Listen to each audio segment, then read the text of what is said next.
In today's show, we're going to jump straight into the application of training for muscle hypertrophy and strength and power. Now, before we do that, we have to explain some terms. When I say strength, what I mean more specifically is force production. Think about this as muscular strength or my 1 repetition maximum. It doesn't actually have to be a 1 repetition maximum. It could be a 2 or 3 or 5. That's not the point. It's really differentiating it from muscle size and muscle power. So muscle strength represents your ability to apply force to stop movement from happening when you don't want it to move, to control your joints, to control objects, and to control other people if that's the application. So it really is about that. Muscle size is different. We call that muscle hypertrophy. There's obviously a strong relationship between muscle size and muscle strength, but it's not perfect either. There's clearly an overlap, but just because you maximize strength doesn't mean you maximize size. And the inverse is true as well. Maximizing size does not maximize strength. The easiest, most practical example I can give you here is take 2 of the sports that spend their most time focusing on these goals. In the one hand, let's just call it bodybuilding, where the goal is to maximize physical size.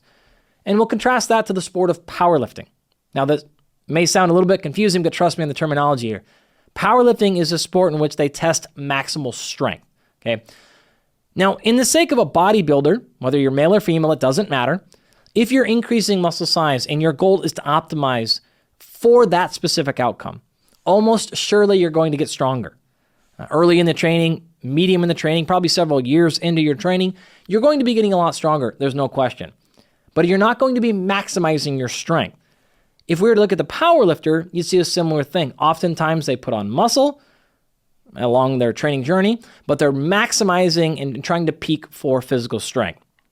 And so maybe 6 months into training, the amount of muscle size and muscle strength gains would be equal between a powerlifter and a bodybuilder. But maybe after 6 months, well, certainly after 6 years, eventually you'll start seeing separation where the powerlifter will get stronger at a faster rate than the bodybuilder will, but the bodybuilder will add muscle at a faster rate than the powerlifter would be. So I hope that makes sense. They are complementary, but they are really quite different. So if you're at the very, very, very, very beginning of your strength training history, and this is your first jump into it, you may not notice or feel or understand really the functional difference between training for strength versus hypertrophy. But as the months and years go on, you will start to know that. And so that means it's important to apply the right type of programming to make sure you get the right outcome you're looking for. So if you're trying to add muscle, but you're using concepts that are better applied for strength and power, you're probably going to be leaving some gains on the table, which means you'll be unhappy with your results, right? You won't be getting the progress you're looking for. The same thing could be said if you're trying to gain strength, but you're using hypertrophy or muscle size principles. Again, you might be going, man, I'm not getting stronger, I'm not getting faster or more powerful. I'm doing the things that I saw, they're supposed to be correct, they're scientifically validated, et cetera, but you're applying the wrong principle because it came from a different body of literature. So that alone can hopefully save you quite a bit of headache and can get you to your results much faster. So with all that in mind, the last variable to talk about here is muscle power. And that differs from strength in that it is force multiplied by velocity. So again, as I said a second ago, strength is effectively force production. Power is force multiplied by velocity. Another way you could come up with this equation is work over time. So how much work can you complete over a certain amount of time? Power tends to be most important for sport application, though not always, but typically is the one you're more concerned with. Almost all sports, if you had to choose between being more powerful or more strong, or stronger rather, you would choose power. And the reason is sports typically allow I'll win that exchange because I'm actually much functionally stronger than you.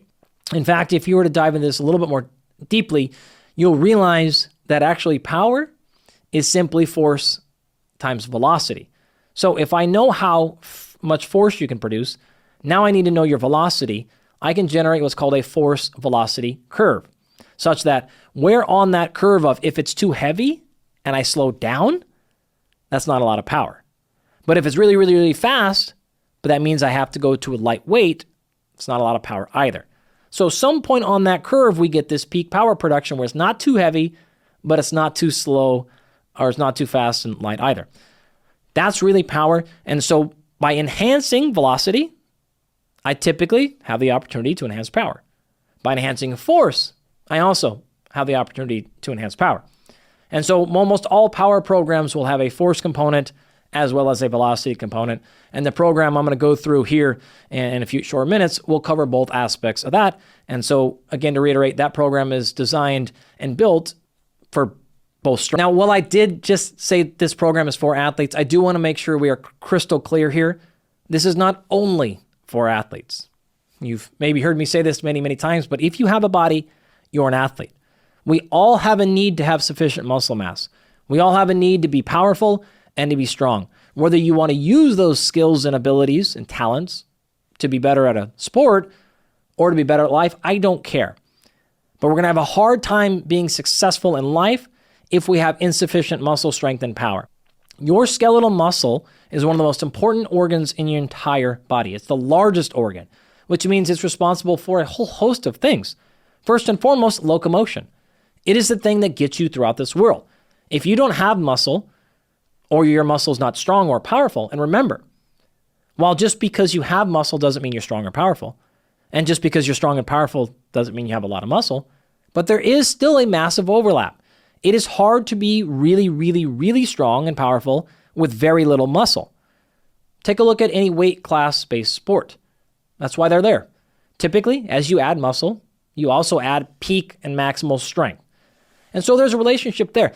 Really challenging for most people unless you are highly trained and skilled in understanding exercise physiology and exercise science to have enough strength and power and really to be under-muscled. And so for most people listening who are not athletes or working with high-level strength and conditioning professionals, you're going to want to make sure you've got some muscle and some power because, again, that's the thing that lets you move through this world. You can imagine simple scenarios like running through the terminal in an airport with your luggage trying to catch your layover. Probably the most common example we'll give are things like stopping yourself and bracing yourself from a fall. As you age in life becomes incredibly important. But really functionality. So let's just say that you want to walk up some stairs or go on a hike and every step represents such a high percentage of your maximum leg strength, it becomes extremely fatiguing. So one thing I always like to say is put a barbell on your back and do step-ups. And put 70% of your maximum leg strength on that step up and just step up 12 inches. See how many repetitions in a row you can do before you get really tired.